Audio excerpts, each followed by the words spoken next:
The eyes in the brain don't perceive the same world of color that the universe creates.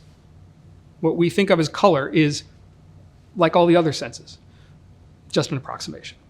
So that first way of looking at things, this is going to be familiar to you. This is the electromagnetic spectrum. Colored light is in one sense just the teensiest part of the physics that surrounds it. And this sort of makes sense why it's that narrow band, because we're using meat sensors to perceive it. Longer wavelengths would cook those meat sensors, and shorter wavelengths would ionize them into little balls of cancer. We humans call anything between about 380 nanometers and about 750 nanometers, we call that stretch visible light. Those are colors to us. You can see here that the peak spectra of the three of them that most human beings have in their eyes, people call those red, green, and blue, or short, medium, and long wavelengths. But you can see that the peaks aren't well distributed, and the tails overlap. This is, like everything else in our meat suits, an evolutionary kludge. And in some humans, one or two of them doesn't work. Some rare humans have a whole other one of them in there, in between the green and the blue. They are tetrachromats, as opposed to most of us trichromats.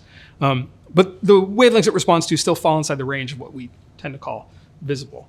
But look at this. Birds.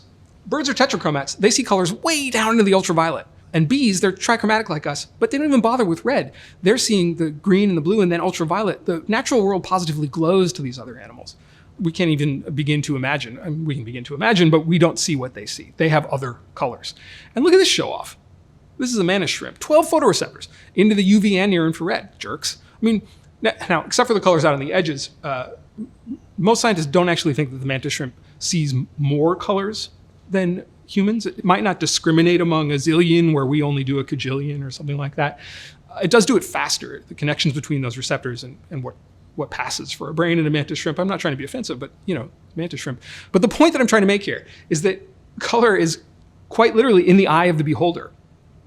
What colors we see depend on our biology.